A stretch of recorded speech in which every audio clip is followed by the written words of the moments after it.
Okay, so let's continue with today's session. So we have this question now. Like I always say, whenever you see percentage, you can change it to fraction. That's to fractions, right? Or if you see decimals, you can also change it to fractions. But sometimes if the percentage is gonna help you solve a question faster, you can always stick to the same question, just like this. So the percentage, I mean, okay, just look at this question. Okay, so you have, this is the price of the toaster. Okay, now it says here Jessica wanted to buy a toaster, but the amount of money she had was 40% of the cost of the toaster. I'm going to use 40%. This is what she had, right? And then her mother gave her another $12. So this is from mom. And this is half of total, which is short of. That means she did not have enough. So half of total is 50%. Okay, now, so this, in this question, the percentage is easier than if you were to change it to fraction. But if you want to use fraction, you can as well. Okay, so you have this, that means the rest must be equal to half of the total costs of the toaster. That means the 50%. So which makes 10% of the cost of the toaster being $12. Okay, so from here, you want to find the cost of the toaster, which is 100%. So to find 100%, you just have to find 10 times 12 to give me $120. Why times 2 times 10? Because this is just times 10. Okay, got it? All right. Now, next question. So sometimes just stick to using percentage, but if you want to do fraction, you can, but you don't have to change this to 2/5, but instead change it to 4/10, so that half is 5/10. So 1/10 is actually the $12 that Jessica received, the $12. So that makes 1/10 of total being $12. So you want to find one whole. So that's 10 times 12. This will also give you $120. So again, adjust your working accordingly to what you're comfortable with during the exams. Okay, now question 2. In a theater, chairs were arranged in rows such that there were exactly 8 chairs in each row. Chairs were arranged in rows, but did they tell me how many rows? We don't know. So usually, if you don't know how many rows there are, what I'll do will be to change it to 1 unit. So do you recall the quantity or number times value, whereby if I take the number of rows times the number of chairs in each row will give me total number of chairs. Okay, now, this particular quantity times value is very useful, or number times value is very useful for you to solve questions like this where you actually have an unknown number. So we do not know the number of rows, but we know that the number of chairs in each row is 8. So that makes the total number of chairs in the theater to be 8 units. So for a concert, Danish brought 4 more chairs into the theater. That means from before, there's only 1 row, so 1 unit of rows. So after, what happened is you add 4 more chairs. So we know that in the end or after, the total must be equal to 8 unit plus 4. So this is what we know for after. Okay, so after. So after, and he rearranged the chairs such that there are now exactly 6 chairs in each row and 13 more rows than before. Before you have 1 unit. Now you have 1 unit plus 13. So that makes the total number of chairs being 6 unit plus 78. When it's supposed to be 8 unit plus 4. So which means that you can actually make this equal to this. Okay, so that means my 6 unit plus 78 is equal to 8 unit plus 4 because none of the chairs were removed, but 4 chairs were added into the theater. Okay, now, so from here, there are 2 ways to do this. Okay, there are 2 ways to do this. I can represent it in using a model whereby you have, they refer to the same before and after. You have before is 8 unit plus 4, after is 6 unit. So I have 8 unit and 6 unit. 4.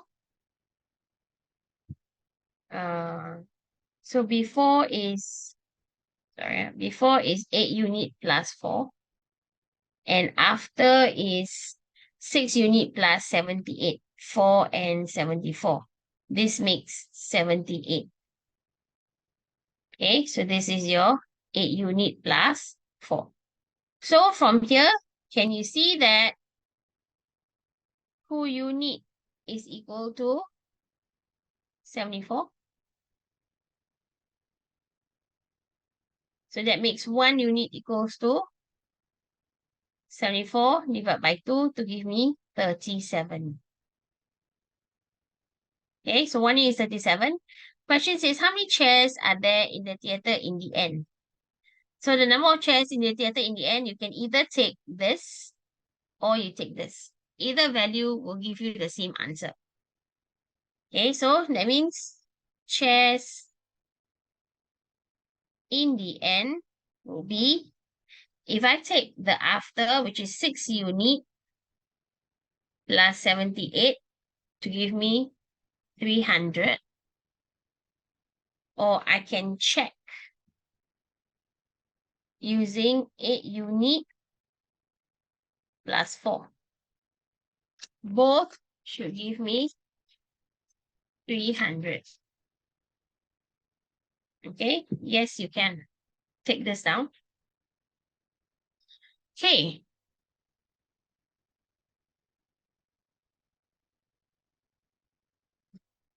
Wow. Questions, anyone? You can leave me a message.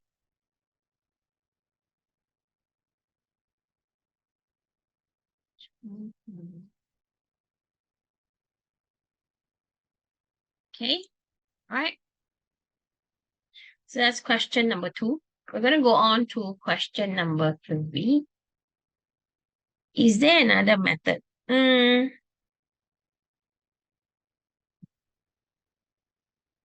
Anyone has a different way?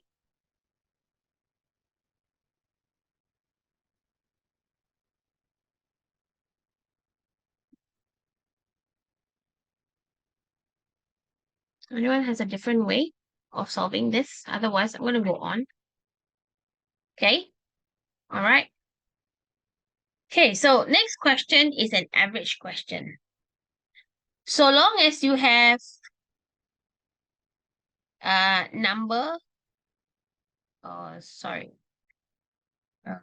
total values divided by the number of items, this will give you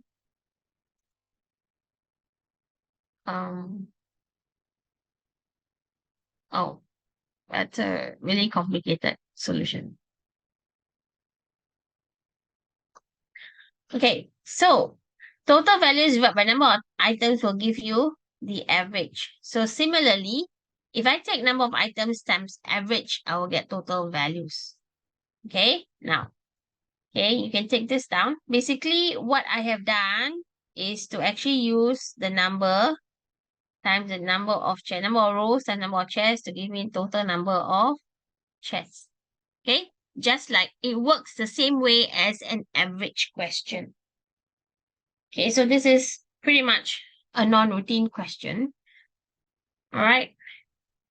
Okay. Someone still copying or done? Let me know if you're done. Okay, the rest just can go on to you can have a look at the next question if you haven't tried. We're waiting for your classmate to take this down. Okay.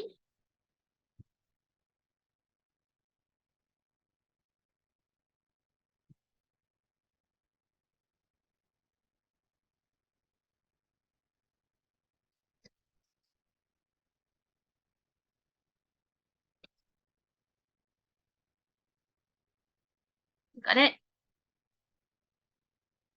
Yeah?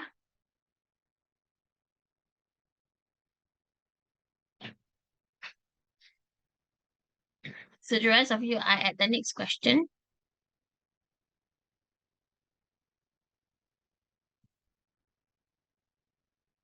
Okay.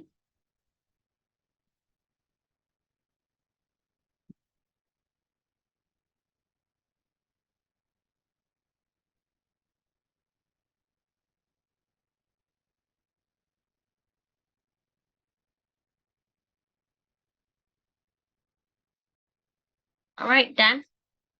Okay. Now, yes, the total you have 2 plus 4 because Danish brought 4 more chairs into the theater. So that's why I plus 4 in the end. So at first, you have 8 unit, he plus 4. But because if I were to base on additional 13 rows, there are 13 more rows than previously, and each row is 6. So this total must be equal to the first total plus 4. So the model is just for me to show, to be able to arrive at this, whereby 2 unit is equals to 74. Okay, the 2 unit is equals to 74. All right. Okay, can. So now we have the next question is an average question. So since there are a group of girls, we do not know how many girls there are. Again, just like the previous question where I make use of 1 unit. So similarly, I will use 1 unit of girls. Okay, so now that means if I were to take number of children times their average height, this will give me their total height. Okay, number of children times the average height will give me the total height. So in this case, the average of 1 unit of children before has an average height of 157 cm. So which means their total height will now be 157 units. Now, after 4 boys with a total height of 688, so similarly, see, 4 boys, total height. So this is 157 unit plus 688. That's the change to after. So when 4 boys join, so that means now they are on top of the 1 unit of girls plus 4 more boys join the group. The average height of the children increased to 163. So now the average height becomes 163. So same thing, if I were to multiply, I'll get 1 unit plus 652. Sorry, not 1 unit, 163 unit. 163 unit plus 652. Okay. Now, so for this question, what happened is